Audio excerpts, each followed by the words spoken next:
Say again, 7. Okay, we have several, looks like the three up there, actual sighting. You have any more information, estimated distance or size? We also have the booster in sight. Understand you also have the booster in sight, Roger. And we have very, very many, looks like hundreds of little particles going by to the left out about 3 to 4 miles. Gemini 7 here, Houston on your 8. Loud and clear. 7, go ahead. Bogey at 10 o'clock high. Agora já voltou, né? Voltou. Voltou pro início. Deu o loop.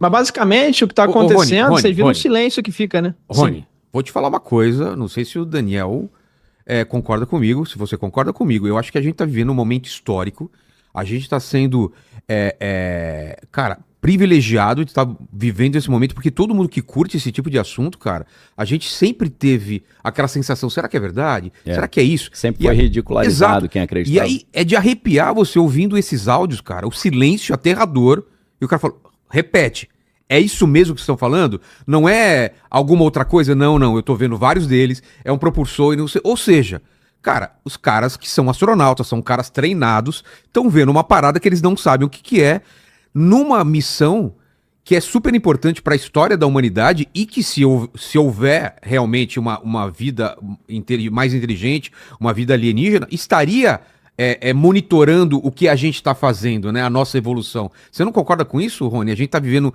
um momento que cara, é um separador assim de águas, é um antes e o depois? É uma nova era, né? Tanto que teve agora um documentário chamado A Era da Revelação. Vai ter o do Spielberg agora em junho, no dia 11, estreia no Brasil, 11 de junho, chamado Dia da Revelação, que é dia D, não entendi porque eles botaram dia D, em Portugal, na Argentina é dia da revelação, aqui é dia D. Mas Vai ter gente que vai no é a Era da cinema Revelação. achando que é um filme de Segunda Guerra Mundial, Na né? Normandia. A Normandia. Mas é isso. É um dia histórico. A história está sendo escrita diante dos nossos olhos. Não sei, fico curioso para saber até onde vai. Eu acho que vai chegar nos seres, do jeito que a coisa tá.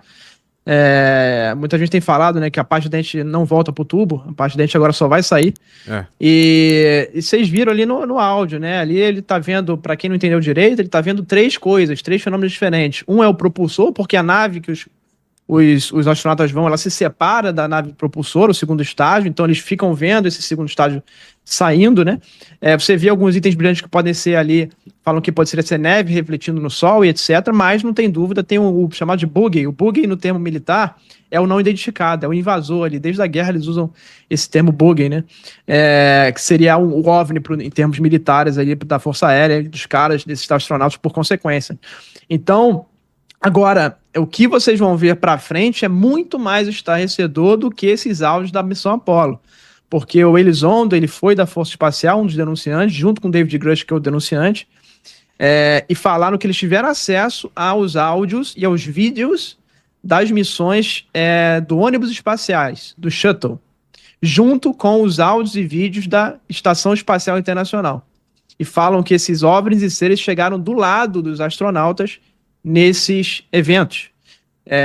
E os áudios são desesperadores e os vídeos são estarrecedores, e isso deve vir a público em breve. Então, quando nomes como Luiz Elizondo e David Grush entram nessa discussão, o debate ganha uma dimensão ainda maior, porque envolve possíveis registros de missões espaciais oficiais. Claro, até hoje muitas dessas alegações permanecem sem comprovação pública definitiva, mas a simples possibilidade de existirem vídeos e áudios ainda não divulgados é suficiente para alimentar uma das maiores curiosidades da era espacial. Será que sabemos tudo o que acontece além da atmosfera terrestre? É o que eu falei, o pacote 1 é somente a pontinha do iceberg do que pode vir aí nas próximas revelações e a história se escrevendo aí. Prepara aquela também, foto também, né? a foto, A foto. dos objetos brilhantes, que é desse evento que a gente está falando. E aí, Daniel? Então, uma das minhas áreas é operação psicológica, a galera tem que ficar atento também, porque é claro que existem alguns interesses de usar esse tipo de informação para determinados fins. Então a gente tem que ficar atento. Um dos alertas que nós recebemos, principalmente foi em 2001, um pouquinho antes do 11 de setembro, foi quando o Stephen Greer, que é aquele médico, né, que tem o projeto Sirius lá, que é de revelação e contato com alienígena, ele fez um evento no National Press Club lá em Washington e uma das palestrantes foi a Carol Rosin, que foi secretária do Wernher von Braun, né, que era ex-major da SS nazista, que foi para os Estados Unidos na Operação Paperclip. Foi né? cooptado para ajudar no... Foi, ajudou a criar a NASA, né? É. E ele, segundo ela, ele confessou a ela no leito de morte ali, ele estava com câncer, né?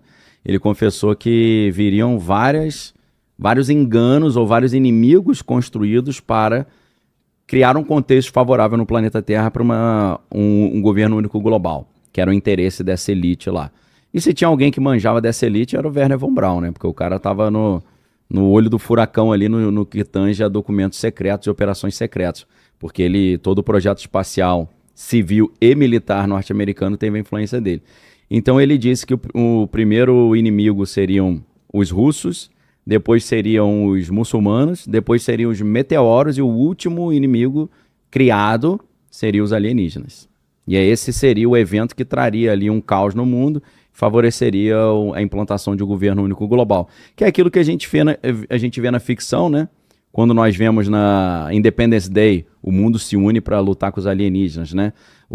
A chegada, o mundo também se une não para lutar, mas tentar interpretar aquela linguagem. Fazer o primeiro contato, né? Com os Exato, fazer esse contato. Então a ficção já mostra isso e é claro, quando a gente pega o relato de Ronald Reagan no final dos anos 80 na Assembleia Geral da ONU, ele fala, a gente está vivendo a Guerra Fria, mas se tivesse uma invasão alienígena, Estados Unidos e Rússia teriam que se unir para combater os alienígenas, né? Aí depois o Bill Clinton... O famoso final do Watchmen. O Watchmen, exatamente. Aquela estratégia de unir todo mundo em direção a um inimigo comum, né? Acabar com as guerras e tal. E aí depois o Bill Clinton fala isso também no programa do Jimmy Kimmel e também o vencedor do Nobel, professor de Princeton, que é esqueci o nome dele, mas ele também falou que se tivesse uma invasão alienígena resolveria a crise de 2008. Porque os Estados Unidos teriam que investir no setor militar, investindo no setor militar ia gerar emprego, gerando emprego ia gerar renda, ia aumentar o consumo e ia resolver a crise. Então você vê 2 ex-presidentes e um vencedor do Nobel falando que uma invasão alienígena seria ótima para um determinado fim, então a gente só tem que ficar um pouquinho pé atrás com isso. Não quer dizer que alienígena não existe, que a ufologia é mentira, não tem nada a ver. É a maneira como o assunto vai ser usado para determinados interesses particulares. Isso a gente tem que ficar atento. Até de uma pressão maior para se controlar os cidadãos americanos também, né? Exato. Vamos ter que monitorar todo mundo, Isso. porque não sabe se tem gente infiltrada. Ô Rony, comenta essas imagens que a gente está vendo. Não sei se você está vendo aí também, que são dos objetos... O que é? É a Lua ou é a Terra essa imagem? Acho que é a Terra, né? Isso é a Lua, né? É a Lua? Ali é a Lua e o horizonte da Lua, e aí você tem acima, isso foi na missão Apollo, e você tem acima uma foto em que aparecem múltiplos objetos. No caso aí são 5 objetos, né, na mesma imagem, vários formatos diferentes, várias cores diferentes, e que a NASA hoje não tem uma explicação. E isso foi liberado agora pelo governo, essas fotos, né? Inclusive, aquele maiorzinho apelidaram de Minion, né? Se der zoom ali, parece um Minionzinho, só que branco. É o formato dele, né? O pessoal vai dar o zoom ali. Então são objetos assim, claro que a resolução era daquele tempo, da Apollo, né? A gente está falando de década de 60, década de 70. As imagens ainda não eram tão boas, mas é o que eu falei, é o Release 1, né? O pacote 1 do que vai vir aí. Eu acredito que a tática justamente, que se eu fosse da inteligência, né? Fazer um exercício aqui, o que eu faria? Eu faria primeiro... É o primeiro anúncio, nunca a Casa Branca e o presidente anunciaram liberação de documentos. Já foi liberado vídeos antes, já foi liberado as fotos. Agora, a Casa Branca, o presidente vir e inclusive encher o tweet na sexta-feira como foi, de postagens, enaltecendo essas publicações, isso nunca foi feito, é inédito. Então, claro, se eu fosse da inteligência, junto com a Casa Branca, eu jogaria ali imagens que são menos estarrecedoras, as mais simples que eu tenho, ver a reação do público, e dependendo da reação do público, eu moldo ali o pacote 2 de acordo com essa reação e vou moldando assim o nível de gravidade para ver até onde eu consigo chegar. Pode ser que não chegue no nível dos seres, o pessoal começa a entrar em pânico, mandar, por exemplo, uma imagem em 4K, falaram, como eu falei, que tem lá uma nave chegando do lado de uma aeronave, o pessoal começar a ter reação de pânico, eles vão provavelmente brecar, talvez. Então, eles vão começar a medir a reação e liberando o pacote com um pouco mais de evidências ao longo dessas semanas aí. E vamos ver até onde eles chegam. Você acredita nisso também, Dani, que vai Vai escalando? na sequência? É, claro, tem que ser assim. Não vai É- mostrar os seres logo de cara, né? Não, é como se fosse um teaser, né? É. Você vai aquecendo um trailer, você vai aquecendo a população. Ver como ela reage. Inclusive, voltamos à situação da Venezuela. Tava aquele ameaça. Invade a Venezuela, não invade. Ele esperou a hora certa. Ataca os navios Isso. primeiro. Não, e ele ficou esperando o momento certo. Então, talvez ele só vai revelar o documento mais contundente quando tiver algo que ele quer desviar a atenção. Entendi. Então, Uma você... curiosidade interessante é que durante o governo de Donald Trump, aumentou a pressão para que documentos sobre fenômenos aéreos não identificados fossem divulgados ao público. Se algum dia surgir uma confirmação oficial sobre vida inteligente fora da Terra, estaríamos diante de uma das maiores revelações da história humana. Mas a pergunta continua: será que os governos sabem mais do que revelam? Então você mata dois coelhos com uma única cajadada, né? Como foi a estratégia de abafar o caso Epstein e começar a situação na Venezuela. Depois migrar para o Irã, né? Então a gente lembra de um documento que foi liberado agora pela Lei de Acesso à Informação nos Estados Unidos, da operação que os americanos fizeram em 1954 na Guatemala, quando os americanos argumentaram que a Guatemala tinha virado um país comunista e invadiram o país, literalmente, com soldados e blindados e aeronaves, derrubaram o governo, falaram que era porque eles estavam derrubando um ditador, mas na verdade, quem pesquisa um pouquinho mais vai ver que os Estados Unidos tinham uma empresa de frutas na Guatemala que estava sendo assumida ali, estava sendo estatizada, né, pelo ditador. Então, na verdade, era para proteger essa empresa que era extremamente lucrativa e era de setores próximos ao presidente. E nessa época, começou a circular essa informação de que os americanos tinham um interesse comercial na derrubada do governo da Guatemala, e aí a CIA manda uma mensagem para vários veículos de mídia pedindo que os veículos de mídia começassem a publicar informações mirabolantes de alienígenas para poder desviar a atenção. Então a gente tem mais um exemplo, né? Isso calha com aquilo que é conhecido como Operation Mockingbirds, Operação Mockingbirds, que é quando tinha vários âncoras e repórteres que recebiam da CIA para disseminar certas informações que eram do interesse da inteligência americana. Então, só para a gente ficar de olho, porque se e quando surgir esses documentos de seres e coisas mais contundentes e imagens mais nítidas, o importante é pensar o que está acontecendo nesse exato momento também que está ficando para trás, né? Que está sendo escamoteado. Acho que isso que a gente precisa prestar atenção. Ô, Rony... E eu coloco também, Daniel, uma questão que é, como eu comentei, isso começou em 2017, né? Exato. Ainda no governo Obama. Óbvio que na atualidade cada presidente vai jogar essa informação no momento certo, como você está falando, etc. Mas eu fico me perguntando, na origem, por que será que o governo do nada ficou bonzinho e falou, tenho que revelar para a população a questão de OVNIs, depois de 79 anos de segredo, vou revelar para a população? Ou lá em 2017 eles já sabiam que alguma coisa ia acontecer, algum evento, e dizem, por exemplo, eles vão falar que tem um evento que ele não pode falar o que é, Eu ia e só quem tem autoridade para isso é o presidente. Porque, desculpa te interromper, Rony, isso aqui é aquilo que a gente sempre fala. O que os bilionários sabem que a gente não sabe? Por que eles estão criando bunkers? Não só o Louis Elizondo, mas o Ross Coulter também, ele já falou sobre isso, que está vindo um negócio catastrófico, um evento geofísico, alguma coisa que vai levar a humanidade de volta para a Idade da Pedra, mas ele fala, é difícil anunciar isso porque gera pânico e também vai fazer o quê diante disso, né? O que se pode fazer? O Robert Bigelow também, ele já falou sobre isso. O Robert Bigelow, um bilionário americano que investia também no setor aeroespacial, e ele chegou a ser um dos donos do Skinwalker Ranch também, né? Então um cara que investe boa parte da sua fortuna nisso. E aí a gente vai começando a entender o motivo pelo qual esses caras estão tanto atrás de bunker e de querer fazer colônia na Lua e em Marte. Pois é. O empresário Robert Bigelow foi um dos grandes defensores da criação de colônias humanas em Marte. Ele investiu milhões em tecnologias para futuras habitações espaciais e acreditava que viver fora da Terra seria essencial para o futuro da humanidade. E a pergunta que fica é: será que veremos uma cidade humana em Marte ainda neste século? Porque parece que eles sabem que está vindo algo aí. Vai ser algo relacionado a um evento geofísico, uma inversão do polo magnético, né? Essa questão do núcleo da Terra que parou de girar. Um deslize da crosta terrestre. Isso vai mudar, por exemplo, a posição por exemplo, a Groenlândia pode vir aqui para pro Equador, o que está no Equador, o Brasil, por exemplo, pode ir parar no Polo Norte, o que era muito frio fica muito quente, o que era quente fica frio e assim por diante. Isso está num livro muito antigo, que se eu não estou enganado é de 1953, que é do Charles Hapgood, que era um pesquisador que publicou esse livro, e é um livro que todo mundo reputa como delírio, sem fundamento, mas o prefácio é de um analfabeto chamado Albert Einstein, né? Então acho que não é tão sem sentido assim, e parece que foi legal o Rony ter citado isso, porque essa galera da ufologia, eles chegaram a ouvir que está chegando esse evento e todas essas preparações, até as guerras atuais poderiam ser em relação a isso, porque vamos supor, Vilela, que vai ter um caos no planeta e isso vai gerar um cenário meio Mad Max, uma luta desenfreada por energia e água e comida.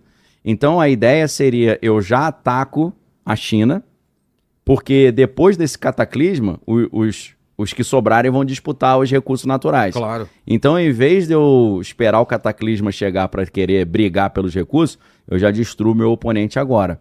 E a gente não pode esquecer que 60% do petróleo chinês, a China é uma grande fábrica que precisa de muita energia. Você foi lá, você viu isso, né, Vilela?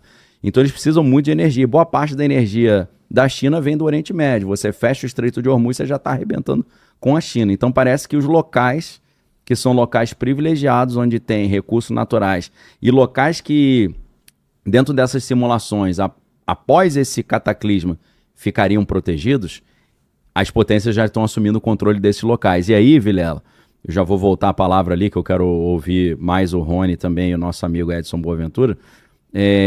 Lembra da série Deixados para Trás? Claro, claro. Como é que é em inglês o nome dessa série mesmo? Left Behind. Leftovers, não é? Não. Leftovers. Aí é outra série. Como é que é Leftovers, então? Leftovers é uma série maravilhosa da Isso. HBO. Ela não explica muito, mas começa a série com Tem um arrebatamento. 1/3 da população some e o resto fica aqui e ninguém sabe o que aconteceu. Aí uns vão dar uma explicação científica, outros religiosa. É. Aí você se lembra, eu acho que em português é Leftovers mesmo. Leftovers, não traduziram. Você se lembra que teve uma cidade onde ninguém sumiu? Era Paradise, não? Eu sei que todo mundo quis ir pra lá, porque a galera ficou morrendo de medo de sumir também. Era Miracle ou Paradise? Um Acho que era negócio Miracle. assim. Uma curiosidade interessante é que a série The Leftovers explora justamente o que acontece quando parte da população desaparece misteriosamente, sem qualquer explicação. Em determinado momento, muitas pessoas passam a enxergar uma cidade chamada Miracle como um lugar especial, quase um refúgio protegido de eventos sobrenaturais, atraindo multidões em busca de respostas e segurança. O mais fascinante é que a série não tenta explicar o mistério, mas mostrar como os seres humanos reagem diante do desconhecido. Você já assistiu The Leftovers? Acredita que as pessoas realmente buscariam refúgios assim, diante de um grande mistério? Aí rebatizaram de Miracle.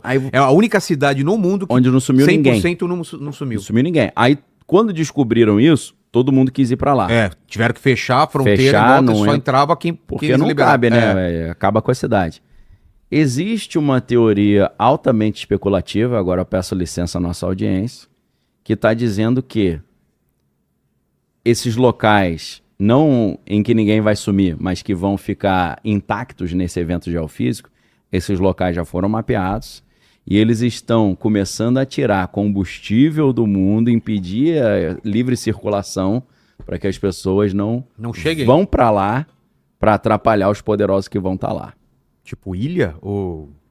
Montanhas, regiões Sei, específicas, afastadas. onde regiões que ficarão ali protegidas desse cataclismo, desse caos que está para chegar aí. Que, repito aí, Louis Elizondo, que já foi um cara lá do Pentágono, já falou sobre isso.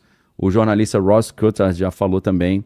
Robert Bigelow, que é esse bilionário, já falou. E o Elon Musk também está sempre falando sobre isso, sobre a nova era do gelo, que vai esfriar muito, que já houve 6 eventos de extinção, então está vindo o 7º. Então eles estão sabendo eu não vou dizer eles estão sabendo de alguma coisa. Eu acabei de dizer para vocês o que eles estão sabendo. Quando conectamos todos os pontos desse episódio, percebemos que os relatos de astronautas, fenômenos espaciais e possíveis inteligências não humanas continuam levantando perguntas e desafiam nossa compreensão do universo. Entre documentos, testemunhos e mistérios que permanecem sem resposta, uma coisa é certa: Ainda sabemos muito pouco sobre o que existe além da Terra. E talvez seja justamente essa fronteira entre ciência, exploração e desconhecido que torna esse tema tão fascinante. Pare de pagar caro em passagens. A comunidade Milhas 3.0 mostra como viajar pagando quase nada. Link na descrição. Entra agora!